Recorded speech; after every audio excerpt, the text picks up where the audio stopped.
Hello, everyone, and welcome back to the Creative Exploration series. I apologize if I'm a little slow or stuffed up in this episode, but I've been sick for like the last week, and I'm gradually getting better. But it's been a process. So today, I wanted to talk about something called the Peter Principle, and this is generally more of a business term, but I feel like it works really well in the creative space as well. And the Peter Principle is essentially talking about somebody being promoted into incompetence at their job.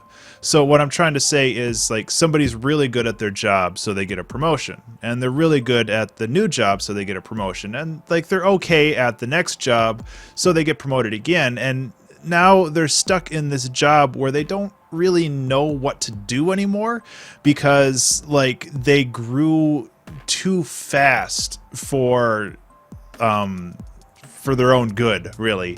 So I think that what they end up doing then is just languishing because they're over their head. So it's really hard to get a foothold and start learning what needs to happen there, and they don't get promoted anymore. So they just kind of sit in this weird purgatory where they don't get any better, but they also they can't get any worse.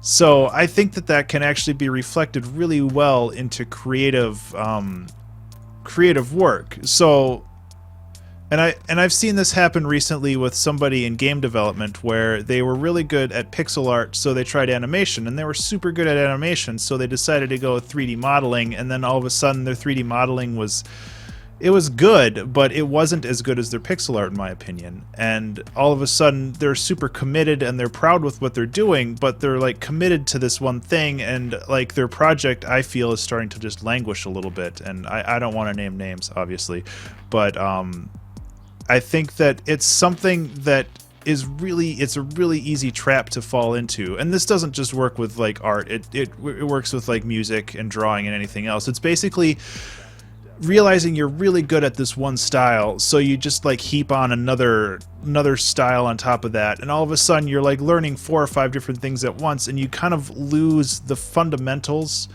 of all of those because you're just kind of leaping from project to project. And really it starts to be a little bit like feature creep, where you're just adding all these new things to the same project as you improve, and that just it makes your project bloated, and it slows the progression of the project as a whole. And I mean, worst case scenario, it can like stall the project and just frustrate you as an artist because you know what you want to do, but you just don't have those fundamental skills to make that happen, you know? So I think that the Peter Principle is something that you can keep in mind to make focused projects and to make lots of projects. Like both of those are really important. It's really important to know how to do one thing really well, especially if you're working alone. Like if you're working as a team, you have a bunch of people to work with you to make sure that everything is going fine. But if you're just by yourself, you want to make sure that you know how to do one thing extremely well and then kind of build your skill set around that one thing rather than trying to do everything at once. And one of the reasons why this came to me is I've been working on my game, and I just started writing the music for that game, and it's been really hard for me because I'm trying to find that creative middle ground between like the game development that I'm doing and the music that I'm doing. Like they're very different skill sets, and I'm much better at the music than I am at the game development. Like I just started game development, so I'm learning as I go. But I'm so invested in the game development side of things, it's really starting to compromise the quality of the music because I'm really invested in this, and I want to make sure it's the best I can do. When I start second guessing myself, and when you start second guessing yourself, that's the best way to not get anything done at all, I've found.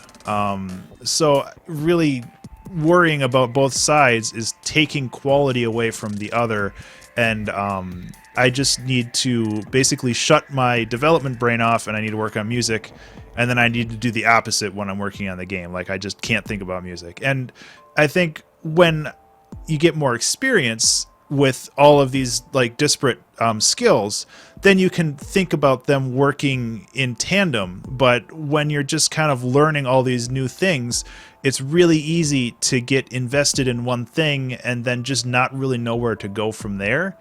I think the point is more to just kind of grow gradually and definitely continue to always expand your boundaries. Like, you always want to be learning new things and expanding off of what you know, but only really when you're comfortable with what you currently know. Like, you don't want to try to learn 3 new things at the same time, because you just get so overwhelmed, and you just have to focus on one thing at a time, really, and make sure that you're not promoting yourself beyond your capabilities and then kind of putting yourself in that limbo where you just don't know what to do anymore, because you're so overwhelmed with all of this new information. It's really hard to dig yourself out of that hole.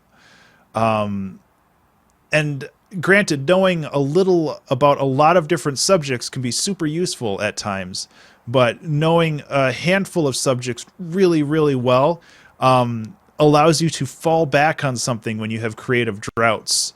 Like, when I have issues with certain types of music, I know I can always fall back to like ambient or chill and stuff like that. And that allows me to at least not lose all of that creative momentum that I've built.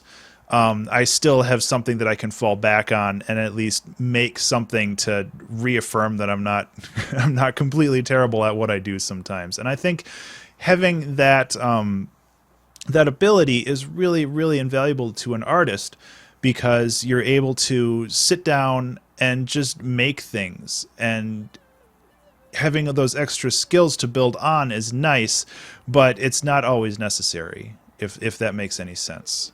So keeping this Peter Principle thing in mind, it's something that you need to sit down and like work on planning what you want to do next, or your next moves, like both as like the project you're working on, or as just yourself, like as a progression as an artist. Like, what do you want to learn next? What works well with what you currently know? And what do you have a passion for? Like, do you have something that you just really want to learn? And that's definitely what game development has been for me. And obviously, how can it benefit you as an artist, both personally and commercially, you know?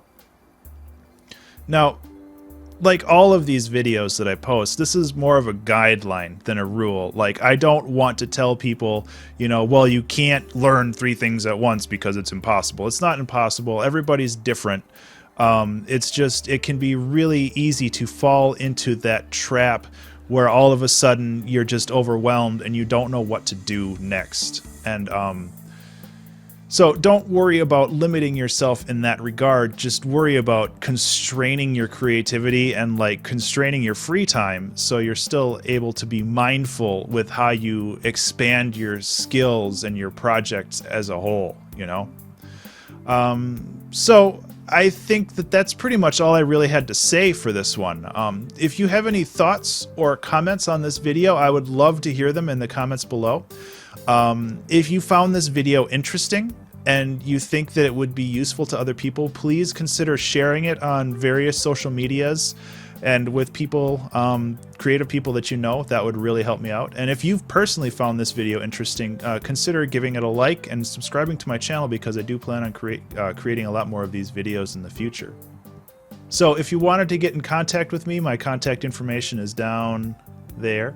I would love to talk to anybody about anything. It's always fun to get in touch with new people, and I'll see you in the next video.